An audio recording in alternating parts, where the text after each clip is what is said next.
श्री स्वामी समर्थ. प्रथम अध्याय. उपोद्गत. श्री स्वामी समर्थ हे अक्कलकोटास सन 1857 साली आरंभीच आलेले. श्रीमंत मालोजी राजे हे त्यावेळचे नुकतेच राज्यपदारूढ झाले होते. श्री स्वामी महाराज हे प्रथम मंगळवेढ्यास प्रसिद्ध आले व ते पुढे सोलापुरास आले, नंतर अक्कलकोटास आले.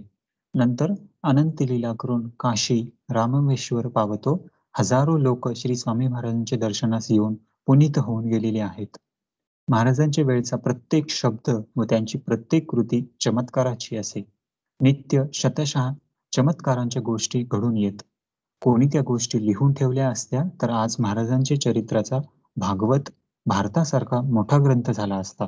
परंतु आपल्या कमनशिबामुळे महाराजांची लीला ते असताना कोणी लिहून ठेवली नाही. त्यांची सागर लीला कोणालाही लिहिता आली नसती, कारण क्षणोक्षणी त्यांच्या लीलेत चमत्कार दृष्टीस पडे. अफाट समुद्रातून मुठभर वाळू घेऊन बाहेर निघावे त्याप्रमाणे श्री स्वामी महाराजांचे अफाट चरित्र सागरातून मुठभर चरित्रमाला जनांपुढे मांडण्याचा प्रस्तुत प्रयत्न आहे. श्री स्वामी समर्थ. जय जय स्वामी समर्थ.